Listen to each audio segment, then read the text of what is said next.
The story, again, here, it's really about flyweight implications. It's about, can Alex Perez continue his resurgence? Can he stay that guy, that contender in the flyweight division? Or is he simply going to be a gatekeeper for the next generation, the Tatsuro Tairas of the world? Which, if you look at it, man, we're looking at about 5-fight win streak in the UFC, a couple finishes. This dude gets people out there early. And if there's one word that I use to kind of describe Taira ever since the jump, since the beginning of his UFC career, it's very surgical. I just say he's precise, man. When he gets to his spots, there's not a lot of wiggle room there. He's not going to give you many attempts to make a mistake for you to capitalize on something that he did. If he gets you in a position, he normally finishes the job and normally gets the finish through and through. So I just want to know, how formidable do you truly see Tatsuro Taira? Or are you sitting here saying, hey, another trap game right here, Alex Perez, that's truly the play? No, I think Tatsuro Taira is very formidable in this position, Derek. Not only, like you said, is he calculated, is he precise, but he's also patient, even in situations when he's hurt or when he's on, the nail side of the situation. Man, Tatsuro Taira is able to stay calm, and at his young age, at his young career, man, that's very impressive. So I see a lot of trouble in this fight if you're an Alex Perez better going into this one, because of how technical, just in all the aspects that Tatsuro Taira is. The thing is, though, Alex Perez has seen exactly that time and time again. He's been in there with the best of them. Does the kid have something that Alex Perez hasn't seen yet? Well, that's what I was going to say right there. That lends to his advantage. I mean, it's in his wheelhouse. Taira, generally speaking, wants to get the fight to the mat. And if you want to get the fight to the mat against Alex Perez, it's kind of one of those oxymorons, if you will. I'm probably not even using the word correctly, but if you think about Alex Perez's biggest struggles over the last real top-notch opponents, Pantoja choked him out. Figueiredo choked him out. Benavidez, there were some grappling exchanges, ended up TKOing him. But the point is he sometimes has problems within the wheelhouse. So when he's fighting a striker and it's not that guy who's going to choke him out, smash city, right? This is that interesting play right here. So that's the other question I want to build on top of it. Perez is more of a brute force type of guy. Like I said, Taira is a little bit more surgical in that aspect. When we saw Alex Perez versus Makayev, right? Makayev squeaked it out. He got the job done. Perez was formidable, and in those scrambles, he was able to reverse a lot of positions. We've seen Taira do fantastic things when he's on top controlling. Do you have that same confidence in him if Perez is able to hold him on his back?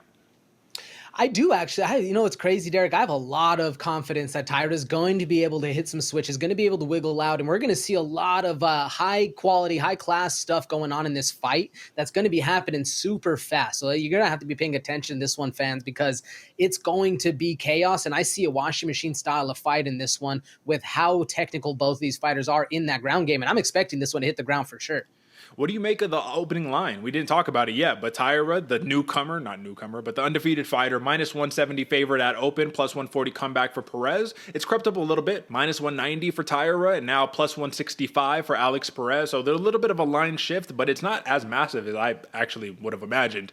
I think that this lends to a lot of credibility for Alex Perez, and people just saying, hey, if this is a what have you done for me lately sport, Perez has been looking pretty good recently, bro. So what do you make of the line? Yeah, Derek, I'm surprised it wasn't in that minus 200, minus 250 range for Tatsuro Taira. A lot of people, I mean, there's still fade in that Alex Perez is that old guy. And we talked about it so much. When you get to a certain age, you start to dwindle, right? Father Time is undefeated. So I'm surprised that this is that close of a line. It does lend to that, at least in his last performance. Alex Perez shocked a lot of people, and he got a lot of eyes on him, and a lot of bettors throwing money his way.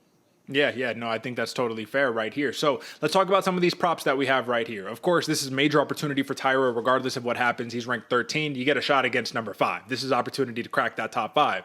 You don't only want to just win, you want to do it definitively. And if you look at Taira and if you look at the methodologies, man, lots of finishes. Neither fighter are really 5-round fighters here, even when they're scheduled for 5 rounds. Generally, it doesn't go that long. So if we're looking at a decision prop for either one of these fighters, who is the play right there? Because that's the big question. And I really do think that if you look at the odds, plus 475 for Perez, plus 525 for Taira, it goes to show that if this fight gets extended, it really turns into a coin toss. What do you think? Absolute coin toss, Derek. I was trying to think of who's going to be the one that's sharper, right? Sharper in those last bit of rounds. Because like you said, neither of them are 5-round fighters. I was just looking at the average fight time. It's like 6.5 minutes for Perez, almost 10 minutes for Taira. But again, we're talking about a 25-minute fight here. So I don't know. It seems like a coin toss. I'm leaning towards Alex Perez in that coin toss, leaning on that, that veteran mentality, that grittiness that he'll have.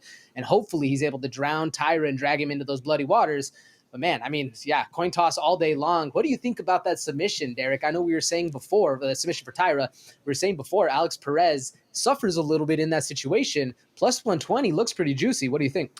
See, I think it's really interesting because plus 120 for Taira for the submission, plus 1,000 for Perez. And it just makes me think to myself, Perez is more of a TKO type style fighter, a little more brute force. But yeah, I think Taira, man, when he gets you, again, surgical. That's why I'm backing him in this one, is just because I think when he finds his spots, it's just a matter of repetition, right? You get there so many different times. If Alex Perez wants to lean on his wrestling a little bit, some things might lend to, oh, you give up your back in order to try to get back up to your feet, and Taira capitalizes. Something of that nature. Again, this could backfire because you start playing that guard stuff a little bit too much, end up on your back, and then that's where Alex Perez on top, that's where he thrives right there. So I really like the plus 120 submission for Tatsuro Taira. Here's my question: ticket price plus 120. Is that enough juice for you to lay it down on submission completely for a Taira? No, Derek, it's not. Yeah. Plus 120, it's just shallow enough. I'm not with it. How about this? 2.5 rounds, over and under. Ooh, over, right in the middle, man. I think the over. What about you? Okay. I like the over here. I think the over, it's tough because they both, finishing fighters, right? Minus 145 for the over right there. So I think when you're betting this bout right here, if you're not definitive on who you think is going to win or lose, over 2.5 rounds, I love that price right there. I'll pay that all day long. So yeah, that's really what we have right here. When it comes down to it, give me this one last piece, and I want you to just kind of take over for this one. Just let us know what you're thinking. On the feet, sometimes we see two grapplers, they go against each other. It turns into a kickboxing match right here. Perez is much more of the power striker. We saw the beautiful knockout in the last fight. Taira, yeah, he's got some flashy stuff right here, but we don't see him on the feet as much as we see him just trying to get the fight to the mat. So who outlasts each other on the feet if it stays there? Oh, Alex Perez all day long, Derek. You're talking about a dog. You're talking about a guy that's gritty. And we saw in that Nicolau knockout, he caught him just in chaos, brother. And that's what I'm expecting right here. The pressure from Perez, going to be walking him down. We're going to see how Tatsuro Taira is going to be able to handle that pressure when he's the nail in his fight. That's right. And I don't think that's the thing. I'm betting Taira, but I agree with you. I think that Perez, if he could keep this one standing right here with the big bombs, he's going to try to force Taira to go ahead and shoot and then work his offense off of that one. So should be an interesting play right here. I like the over 2.5 rounds. I think that's a consensus smash right there. I'm rolling with Tatsuro Taira. I'm happy with the ticket price of minus 190 alone. We're not talking about methodologies. AJ, go ahead and round out your pick. I like Alex Perez, and it's crazy enough, Derek. I'm going with that plus 475 decision. I think this fight's going to be a lot like the Chairez fight that Tatsuro Taira had. We're going to see a decision. Well, hopefully, if you're like you said, though, over 2.5, that's Smash City all day long. I love that you brought that fight up because let's not forget that Chairez ended the fight with Tatsuro Taira in a mounted guillotine right there. Lost the fight handily, but either way, something to definitely think about. So, folks, that is your main event, Alex Perez versus the undefeated stud Tatsuro Taira. Let's see who comes up on top.